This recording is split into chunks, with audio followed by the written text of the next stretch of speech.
I think that we should create the logo on a separate layer, so I'm simply going to create it in the Layers panel. I'm going to Alt-click on this new layer button right here, and I'm going to call it, well, what it is, or what it will be, a logo, like that.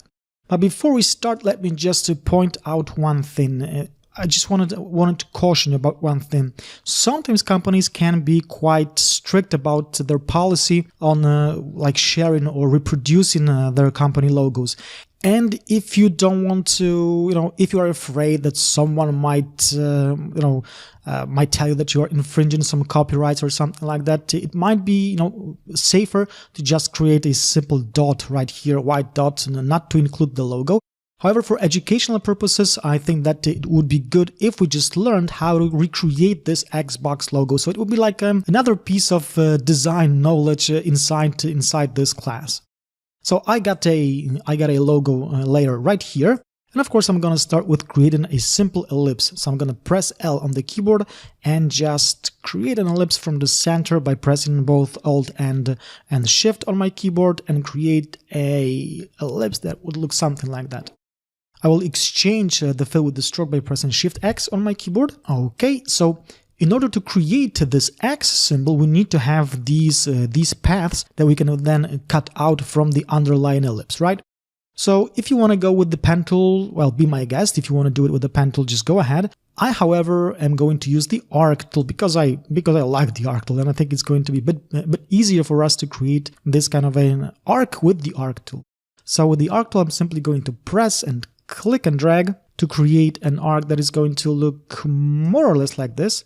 And if you think that it doesn't look too good, you can always just grab it with the direct selection tool by an anchor point and maybe just move it a bit down to make it look something like that. Again, we could play around with this arc all day long, but I just want you to learn to understand the technique rather than I don't want you to spend a whole afternoon watching me clicking and adjusting every single path and every single direction handle. So once I have this path created, I'm just going to grab the width tool that sits right here in the tools panel. And by the way, if you don't know how the width tool works, I'd advise you to take a look at my Every Adobe Illustrator class, Liquify Tools class, where I explain how to use the width tool in greater detail. Now, for now, I'm just going to grab the width tool and just click on my arc somewhere here and drag up. Let me just click on it and drag up till my arc looks something like that. I would also just want to make these paths, this part of my arc just a bit narrower. So I'm simply going to zoom in and click and drag left to something like that. And I'm going to do the same with these guys. In this case, I'm just going to click and drag up to make it look something like so. Now, what I want to do right now is ultimately, I am going to subtract this path from the underlying ellipse. However, I cannot do it if I still have a live effect applied to my path. So in order to make it, make it a static effect, so to speak, static path, I'm going to go to the Object menu and choose Expand Appearance, which is kind of like reducing this effect to a static path. Let's put it like that. What I have to do right now is I have to create the other path that is going to be on this right part of the X.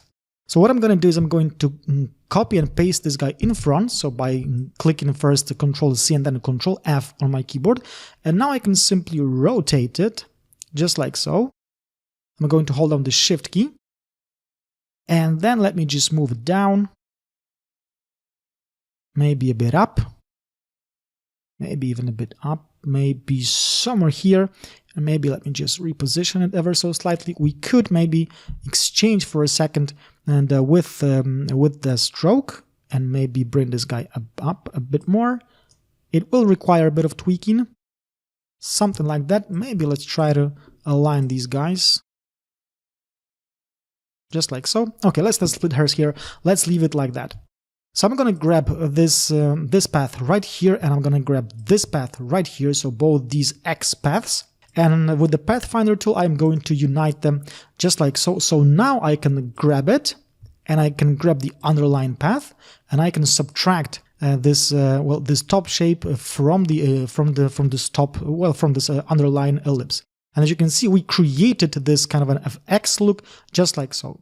Of course, I would need it to have like this whitish fill, and I don't want to have it any stroke. Like so. And if I just bring back my buttons and my base and I just get rid of the image and zoom back out, you can see that we created the Xbox logo in just a matter of minutes actually. But again, some companies can have strict policies about reproducing their logo, so just remember that maybe in order to avoid any like strange email from some companies, maybe it's better to just if you want, you could just include maybe your initials, right, instead of the X logo right here, or just a simple dot here on the top. So we almost have the Xbox controller created. And the only thing that's left to do is to create, let me just zoom back out, is to create this kind of a shading effect here in the bottom. And we are going to do that with the opacity mask. But this is something that we are going to do in the next video.